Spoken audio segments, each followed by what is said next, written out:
12 clés pour devenir optimiste. Je suis optimiste de naissance. Optimisme sans doute renforcé par ma maman, qui l'a entretenu en me faisant souvent voir le bon côté des choses. C'est une force incroyable, qui me fait relever des défis, penser que demain sera encore mieux qu'aujourd'hui, que je n'ai aucune limite pour m'épanouir, réussir et être heureuse.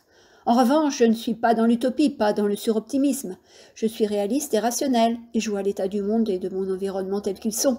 Je ne me victimise pas, ne me lamente pas, mais je choisis de me servir de mon optimisme et bien sûr de ma confiance en la vie, en demain et en l'humanité pour réaliser mes projets, avancer et être bien dans ma vie. Premièrement, définition. Wikipédia indique que l'optimisme désigne chez l'être humain un état d'esprit qui perçoit le monde et l'univers de manière positive. Le fondement de l'optimisme remonte à Socrate. Platon l'a professé, puis Aristote.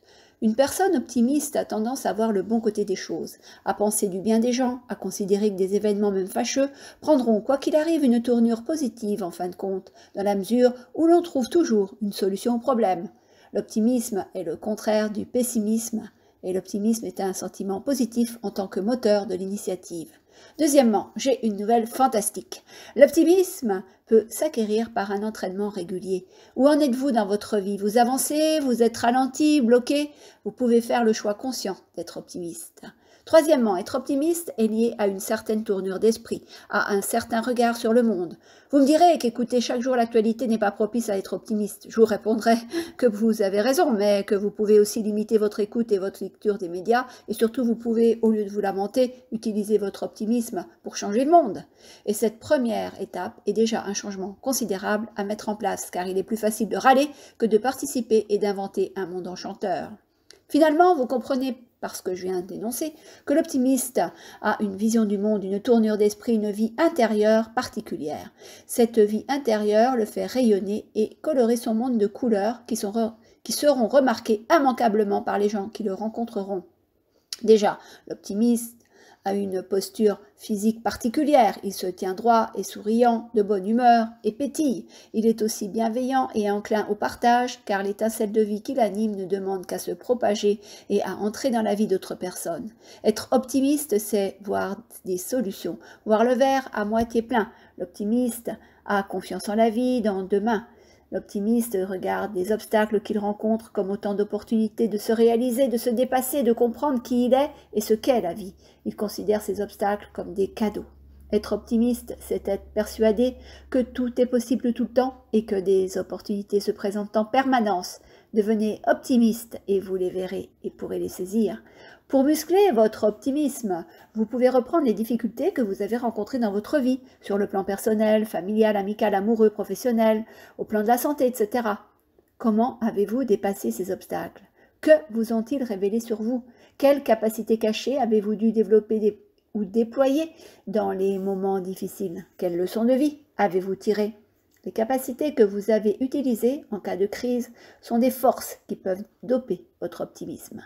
Si ces révélateurs ne font pas partie intégrante de votre vie, mais si vous les avez expérimentés lors d'une épreuve, alors il ne tient qu'à vous de les incorporer à votre façon d'être, de penser, d'agir, pour ainsi développer votre optimisme. Quatrièmement, il semble que beaucoup de chercheurs s'accordent pour dire que nous décidons, agissons toujours en fonction de deux critères, la peur ou l'amour. L'optimiste opte pour l'amour. De fait, il est bienveillant, donne spontanément sa confiance, car il part du principe que les gens sont bons par nature. Quand un optimiste vous rencontre, il se laissera surprendre par vos qualités, vos différences, vos particularités. L'optimiste est audacieux, dopé par la confiance, l'envie de grandir, d'avancer, de découvrir de nouveaux horizons. Il croit en la chance, en sa chance. Vous reconnaissez-vous dans le portrait de cet optimiste que je dessine dans cet article? Si vous êtes loin de lui ressembler, mais que vous êtes tenté de devenir optimiste car vous entrevoyez davantage de possibles, plus de joie et d'enthousiasme, plus d'amour, une énergie accrue, une santé parfaite, moins de stress, plus de sérénité, la réussite, une vie plus heureuse, alors que pouvez-vous faire rapidement pour devenir définitivement un optimiste? Cinquièmement, 12 clés pour devenir optimiste. Première clé, déjà, vous choisissez la voie de l'optimisme de façon consciente. Deuxièmement, vous pouvez vous engager vis-à-vis de vous-même et de l'univers à devenir optimiste. Troisièmement, vous adoptez la posture physique que j'ai décrite plus haut. Vous tenir droit, sourire, être ouvert à la vie et aux autres. Quatrièmement, Vous vivez au présent le plus possible. Ainsi, vous ne vous laissez pas envahir par le passé ni affoler par le futur. Vous pensez, parlez et agissez en pleine conscience et vous gagnez en énergie car vous ne vous dispersez plus. Cinquièmement, vous pouvez lister tout ce qui est positif pour vous, au travail, en famille, dans vos loisirs, vos relations aux autres, etc. Sixièmement, vous pouvez réfléchir aux qualités et capacités qui vous ont sorti de galères, d'épreuves au cours de votre existence. Ces forces sont vos atouts pour muscler votre optimisme. Septièmement, vous ne vous laissez pas envahir par les éléments négatifs ressassés en permanence par les médias ou certaines personnes de votre entourage. Choisissez vos médias, lisez des articles, des livres optimistes. Huitièmement, faites-vous plaisir. Voyez de magnifiques expositions de peinture, de sculpture, écoutez la musique qui vous comble, vous remplit d'énergie, de joie, de sérénité par exemple. Neuvièmement, parlez de choses positives. Dixièmement, rencontrez des personnes positives et optimistes. Onzièmement, agissez le plus possible pour que votre monde soit le plus positif possible au lieu de critiquer sans rien apporter. Et enfin, douzièmement, une fois par jour, vous pouvez lister dans votre tête, ou encore mieux par écrit, dans votre journal de gratitude, tous les événements positifs, les belles rencontres, les échanges intéressants, les victoires remportées dans la journée. Alors, que pouvez-vous tout de suite mettre en place dans votre quotidien pour apporter de l'optimisme à votre vie ?